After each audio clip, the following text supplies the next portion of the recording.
Okay, let's talk about something every investor has dreamed about, right? Timing the market. It's like the holy grail of investing, the idea that you can swoop in, buy at the absolute lowest point, and then sell at the very peak. I mean, if you could pull that off, you'd be unstoppable. But, as we're about to see, there's a really good reason it's mostly just a dream. On paper, the logic seems perfect. It's the first thing you learn about making money, isn't it? Buy low, sell high. So simple. So, what could possibly go wrong with that? Well, it turns out pretty much everything. So, let's unpack that. What is it about market timing that's so tempting? Why do we get drawn to it? I think it boils down to this promise of control, this feeling that you can be the one to crack the code and outsmart everyone else. And just so we're all on the same page, this is what we mean. Market timing is all about trying to predict these short-term zigs and zags. It's this constant game of asking, is this the bottom? Is now the time to sell? Should I get back in? You're basically trying to predict the unpredictable, day in and day out. And really, this is the goal, isn't it? It's you trying to play a chess match against this massive, complicated thing called the market. The objective isn't just to be a part of it, it's to outthink it, to know its next move before it happens. That is a very, very bold objective. All right, so let's get into the heart of it. Why does this super tempting strategy fail so often? Well, it really boils down to a few key reasons that are just almost impossible for anyone, and I mean anyone, to overcome consistently. First off, the market isn't a machine that runs on simple math. It's a chaotic mix of things you just can't see coming. You've got breaking news that hits out of nowhere, you have massive global events, and then you have the really big one, raw human emotion, that endless tug of war between fear and greed. By their very nature, these things are just unpredictable. And this is a really crucial point. This isn't about how smart you are or how much experience you have. It doesn't matter if you're a beginner or a seasoned pro with a whole team of analysts and supercomputers. Nobody can consistently predict all of those variables. If they could, they never lose. And that's just not how reality works. Now here's the other kicker, and it's a big one. To successfully time the market, you don't just have to be right once. You have to be right twice. You have to perfectly nail the moment to buy in, and you have to perfectly nail the moment to sell. Getting both of those calls right isn't just twice as hard, it's exponentially harder. Let's walk through a super common scenario. Okay, so you invest your money, the next day, bam, the market drops. Fear immediately kicks in. Your brain starts screaming, get out, before it gets any worse. So you sell, and you feel this wave of relief.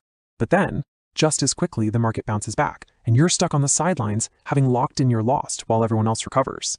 But the danger here isn't just about making the wrong moves. There's another, quieter danger that's just as bad, if not worse. And that's the cost of doing nothing at all. The cost of waiting for that perfect moment to get into the market. And that brings us to what is possibly the single most important saying in all of investing. This is it. This is the whole idea.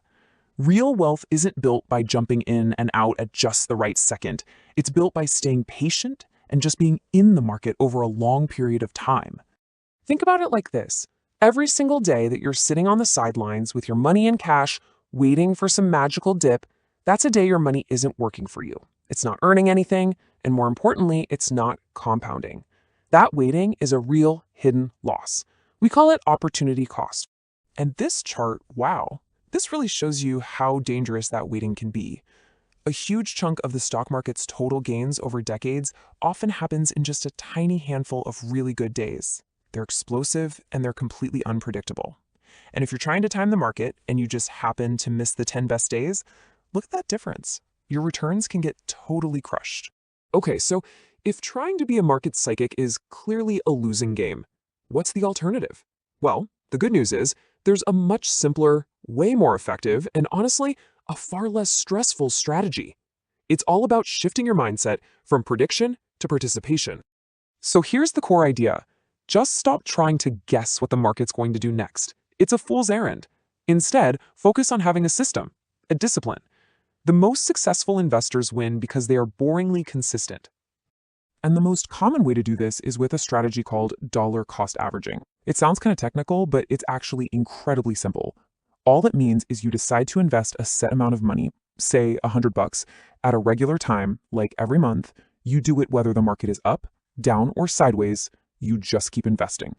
And the benefits of doing this are just huge. First, it averages out your cost. You automatically buy more shares when prices are low and fewer when they're high. Second, it pretty much removes emotion from the equation. No more panic selling. It builds great financial discipline. And maybe most important of all, it guarantees that you are always in the market, so you can capture those amazing best days we were just talking about. So let's bring this all home. The final piece of this puzzle isn't really a tactic or a strategy. It's more of a fundamental shift in how you think about investing. It's about changing the question you ask yourself. See, a market timer is totally obsessed with when. Is now the perfect time? But a long-term investor is focused on what. Is this a solid company? Is this a good fund? Is this something I believe in for the next 10 or 20 years? When you shift from asking the first question to asking the second, it completely changes the game for you. At the end of the day, the allure of market timing is that it promises you a sense of control over something that's uncertain. But in reality, what it usually delivers is just constant stress, second guessing, and ironically, worse results than if you had just stuck to a simple plan. So, what's the final thought here? It's this. Winning at investing isn't about being a fortune teller. It's not about making a couple of perfectly timed, heroic moves. It's about endurance. The people who really win are the ones who create a simple plan, stick with it, and just stay in the game.